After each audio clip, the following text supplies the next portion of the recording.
ہم سب کا کراچی ہے، لیکن ہم سب نے اس شہر سے ٹوٹ کر محبت کی ہے، تو یہ شہر ہماری محبت بھی ہے۔ آج ہم اس شہر کے لیے ایک اور کتاب جو اسی شہر کے ایک فرزند نے لکھی، اس شخص نے لکھی کہ جس کی مادری زبان اردو نہیں ہے، لیکن جس طرح سے کہ اردو سب کو جوڑ کے رکھتی ہے، اور وہ کہتے ہیں کہ چمک رہی ہے پروں میں اڑان کی خوشبو، بلا رہی ہے بہت آسمان کی خوشبو، بزرگوں کا رچی بسی ہوئی اردو زبان کی خوشبو۔ تو اقبال بھائی کچھ خوشبودار پان تو کھاتے ہیں، ساتھ ساتھ میمنی زبان میں اردو بھی لکھتے ہیں۔ میں پروگرام کا آغاز کروں گا تلاوت کلام ربانی سے۔ حماد رحمان صاحب نے اس سے پہلے بھی کئی کتابیں لکھی ہیں، اور آج ان کی کتاب میرے زمانے کی کراچی آپ کے سامنے ہے۔ میں گل بانو صاحبہ سے درخواست کروں گا کہ آپ بھی اسٹیج پہ تشریف لائیں۔ گل بانو۔ عبید اللہ کیہر صاحب سے درخواست گزار ہوں کہ اسٹیج پہ تشریف لائیں۔ جناب عبید اللہ کیہر صاحب۔ ڈاکٹر اقبال ہاشمانی صاحب سے درخواست گزار ہوں کہ اسٹیج پہ تشریف لائیں۔ تو یہ آپ سے درخواست گزار ہوں کہ شبر بھائی اسٹیج پہ تشریف لائیں۔ جناب شبر زیدی صاحب۔ سلمان صدیقی صاحب سے درخواست گزار ہوں کہ آپ بھی اسٹیج پہ تشریف لائیں۔ شاہ ولی اللہ جنیدی صاحب سے درخواست گزار ہوں کہ آپ بھی اسٹیج پہ تشریف لائیں، اور آج کی صاحب صدر ڈاکٹر فرحت عظیم صاحبہ سے بھی درخواست گزار ہوں کہ آپ بھی اسٹیج پہ تشریف لائیں۔ آپ ماہر تعلیم ہیں۔ میں جناب اقبال رحمان صاحب صاحب کتاب ہیں، آج کے مصنف ہیں، میں آپ سے درخواست کروں گا کہ سر تشریف لائیں اور کتاب کے بارے میں اور اپنے بارے میں اور اپنے فیملی کے بارے میں اور ہم سب کے بارے میں اپنے خیالات کا اظہار کریں۔ جناب اقبال رحمان صاحب۔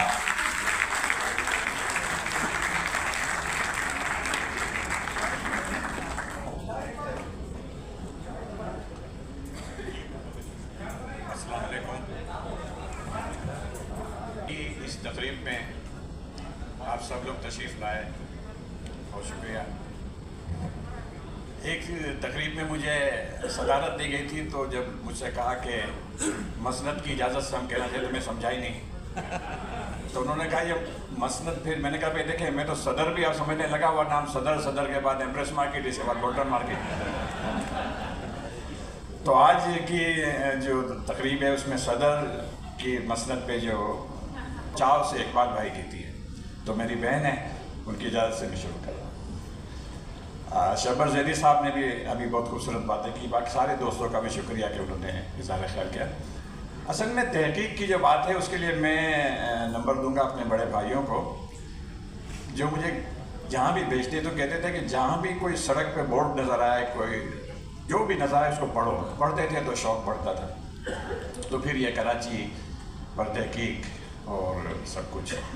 تو ہم جب چھوٹے تھے تو پرانی عمارتیں دیکھتے تھے، لوگوں سے پوچھتے تھے یہ بلڈنگ، تو کہتے یہ ہندو کے زمانے کی ہے۔ اب ہمیں پریشانی ہوتی تھی کہ زمانہ تو انگریزوں کا تھا، تو ہندو کا زمانہ کہاں سے آ گیا؟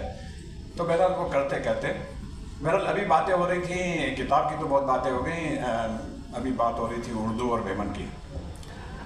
تو بھائی آپ کی اردو جو ہے اس میں بھی کچھ غلطیاں ہیں۔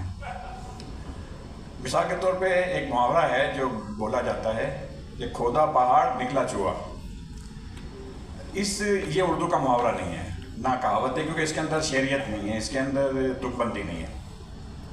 اصل محاورہ ہماری گجراتی کا ہے۔ گجراتی کا محاورہ ہے کھوئی دو ڈونگر کائی دو ہوندر۔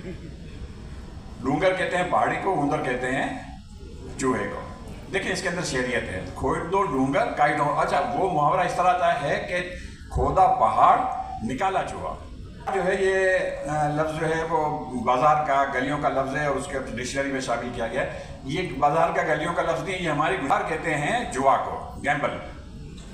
تو مارکیٹ میں ہوتا ہے کہ جب کوئی مال نہیں بک رہا ہوتا ہے تو بولتے اب کوئی جگاڑ کرتے ہیں نا، جیسے ہمارے یہاں کریم سینٹر بنا، تو عقیل شیخ نے یہ کیا کہ جتنے وہاں مطلب پتھارے والے تھے ان کو کہا کہ بھائی تم اس دکان کو کرائے پہ لے لو، لیکن یہ تمہارا کرایہ نہیں ہوگا، یہ تمہاری پیسے جمع ہوں گے، جب 20,000 روپے پورے ہو جائیں گے تو دکان تمہاری ہو جائے گی۔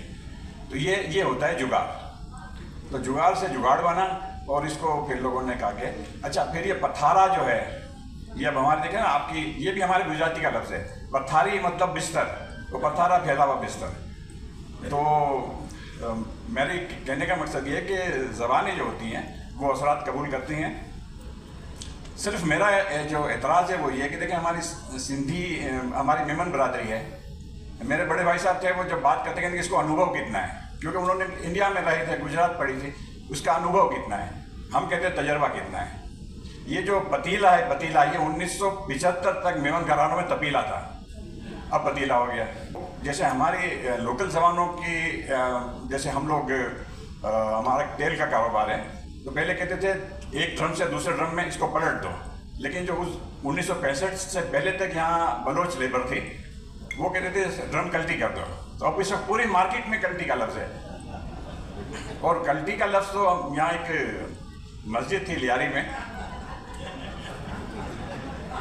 تو اس میں ایک دفعہ میں ایک نکاح کی تقریب میں گیا, تو مجھے ایک صاحب نے کہا یہ نکاح پڑھانے کیوں جانتے ہو یہ کون ہے؟ کہ یہ ہے مولانا موسیٰ کلٹی. پھر انہوں نے بتایا کہ یہ لیاری کی مسجد کے امام ہیں اور یہ اپنے مخصوص انداز میں بیان کرتے ہیں. تو انہوں نے یہ کہا تھا, تھوڑی دور کا واقعہ, کہ موسیٰ نے بولا اللہ ہم تمہارا جھلک دیکھے گا. اللہ بولا تم ڈر جائے گا, ویسا تم ڈر جائے گا. موسیٰ نے بولا اللہ ہم دیکھے گا. بولا اللہ نے بولا دیکھا, اللہ نے جھلک دکھایا, موسیٰ کلٹی. تو یہ کلٹی کا لفظ ہمارے معاشرے میں بلوچوں سے آیا. اسی طرح سے کوئی جیسے ہمارے یہاں کوئی نٹ نہیں کھل رہا ہو تو بلوچ کاریگر کہے گا یہ اڑی کر رہا ہے. یہ ہمارے معاشرے میں چیزیں آتی چلی گئیں. اور سب سے میں خاص بات بتاؤں کہ اردو کے اوپر ہمارے خود میمن بھی اعتراض کرتے ہیں, اور دوسری قوم یہ سندھی جو ہمارے دوست کہتے ہیں یہ اردو زبان میں لفاظی بہت ہے. جیسے آ رہا ہے جا رہا ہے تو آئیے گا جائیے گا, یہ کیا ہے؟ لیکن ان کے اندر بھی ادبی رنگ تھا. تو وہ مجھ سے کہتے تھے کہ یہ جو سندھی, یہ جو اردو لوگ بولتے ہیں, پاگل ہے ایک لفظ. تو پاگل کون ہوتا ہے؟ میں نے کہا جس کا دماغ خراب ہو. بولا پھر دیوانہ کون ہوتا ہے؟ تو میں نے کہا جو ایک ڈسٹ ہے. تو بولا پاگل, دیوانہ, مجنو, باولا, کتنے الفاظ ہیں. تو ہم سندھی صرف ایک چریا کہتے ہیں, سب آ جاتے ہیں اس میں. اور چریا کے اندر اتنا جو مائیں بچوں کو پیار سے بلاتی ہیں, چریا میں پیار. تو یہ زبانوں کا جو ہے نا, صرف میرا اعتراض یہ ہے کہ جو ہمارے یہاں انگریزی کا جو بلا وجہ کا استعمال ہے, کوئی بھی لڑکا کہے گا یار میں اپنی سسٹر کے گھر گیا تھا, یار بہن کے گھر چلا جائے, سسٹر کے گھر جانے کی کیا تک ہے.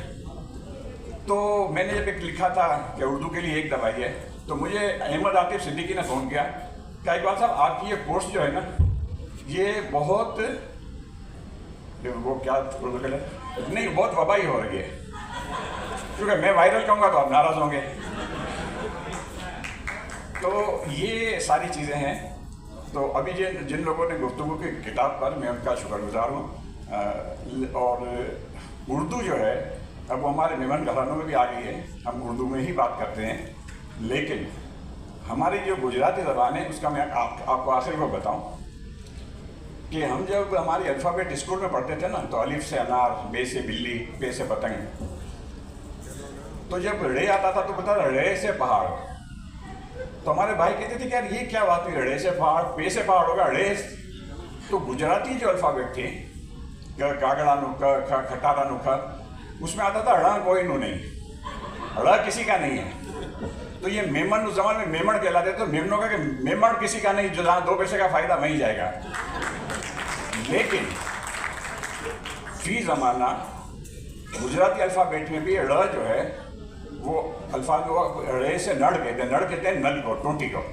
تو ہمارے جو مطلب ماہرین تعلیم تھے, انہوں نے بالکل صحیح کہا تھا کہ ڑ سے کوئی لفظ شروع نہیں ہوتا کہ ڑ ہے ضروری.